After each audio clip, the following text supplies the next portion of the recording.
It is that time for end of the year holidays, Christmas period, similar festivities, and we are supposed to feel balanced and happy unconditionally.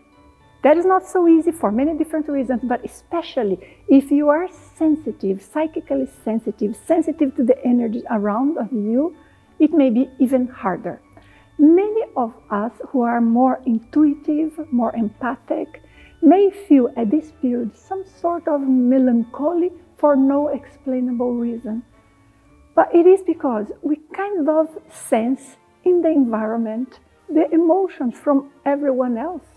For many of us, we are going to be together with family members, which is wonderful, but not necessarily simple.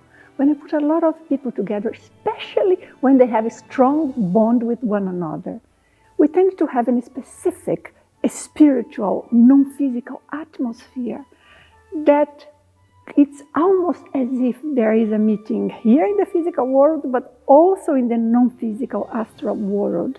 And this may create lots of complexities.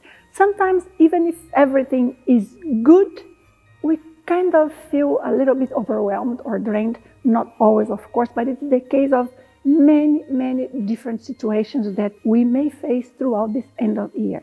So what can we do when we are sensitive psychically, energetically, and we know there are confluence and events that are spiritual, non-physical, that are permeating our holiday period?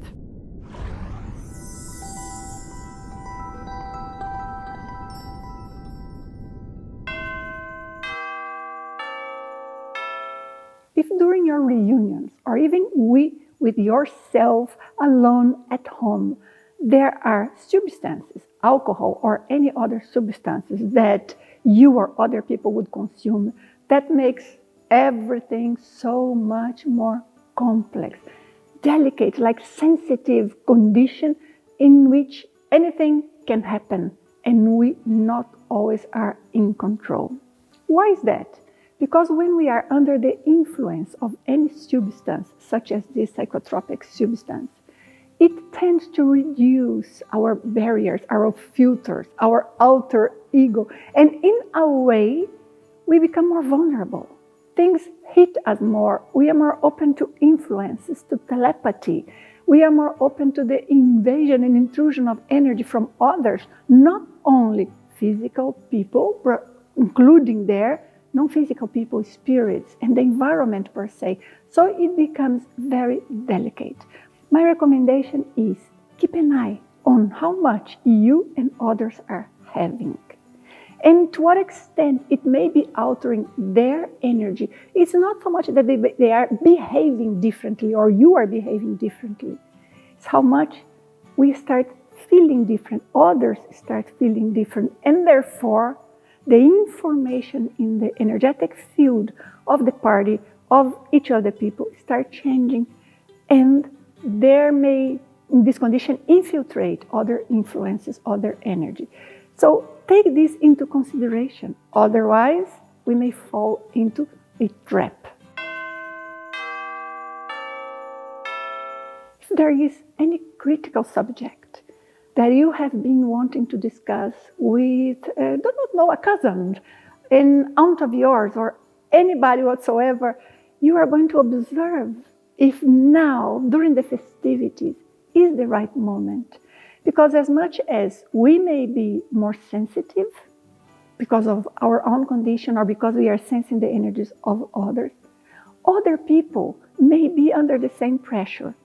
Not everyone recognizes it, because it's very often that people are sensitive to the energies around, kind of a medium in a way, but they do not know. So we have to be the ones who understand about the energetic balance and who can cope and handle all of that to make things be settled. So perhaps that is not a good moment unless things happen in a way that is such a confluence and everything is perfect.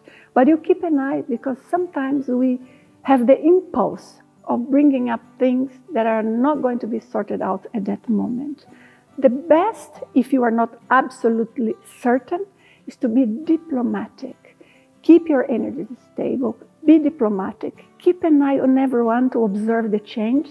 And sometimes we have to be the ones that we talk to a group here, we talk to another person there, we see someone who is alone and we go there to help and bring a word of hope or something.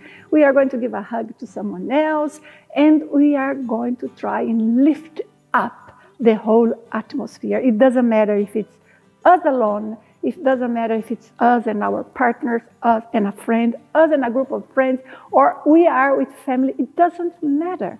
If you know about the non-physical reality, the multidimensional reality, if you know about the subtle energy, your own chakras, your energies, and how each person's energetic field interact with one another, it's your responsibility to do your part and be the one that do not add up fire to the gasoline, and you are going to be just making things calmer. That's why you have to observe your own energy field. And if you are going to relax and have a little bit more of, a wine or something, always make sure that you are balanced. At the end of the day or at the end of the year, this is what brings us the best results. And of course, if something happens that you don't like, you disagree, or something that you would like to bring up and discuss with someone, go, beginning of the year, schedule a talk, a meeting, and bring what you have to bring. But in a condition that you know everyone's energy is at least in their normal situation, in their normal condition. Third aspect that I think can be very helpful is if you practice a bit of velo before meeting others. Feel a pressure inside of yourself that you have to be happy, you have to be balanced, you have to be optimistic, and not always we are. So in that moment, instead of pushing yourself or feeling frustrated or, being like your worst judge sometimes, you go and you do a velo procedure. If you're not familiar with velo, I'm going to put here a link for you to know what it is and how to practice velo. But that calms down the energy. It gives you, like a buffer, as if the energy that comes from outside and even your own emotions that produce change on your energy field and your energy system, it's almost like it goes slower. That's why I'm calling it like a buffer. It does not hit you directly. So it gives you time to think and react in a way that you would if you could think twice, 3 times, and prepare on how you would react and what you would say in a given situation. Even what you would say and think about yourself. We are the ones that deserve most love from ourselves. It's not correct that we are going to think of the good of the world, think of what we can do to please others, or to look like what others think we should be looking like, and how happy what others expect us to be, without giving ourselves a moment to look inside of ourselves, to recognize who we are, and to be thankful for what we have been able to do so far in this life, and be your best friend. Not the friend that lies to you, not the friend that deceives you or try to sabotage your endeavors to progress, but the friend that understands you, that supports you, but also push you to grow in your own speed. Do you think you can do that for yourself? I think we deserve that. I will try to do it in my own case. I'll do my best. I hope you do your best.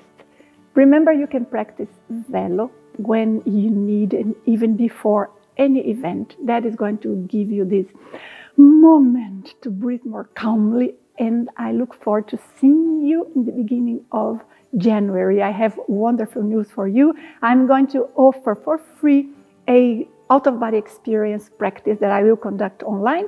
I'll put a link here in the description of where you can register for this event. Bye-bye. All the best to you. See you soon. Ciao. But it is because we kind of sense in the environment,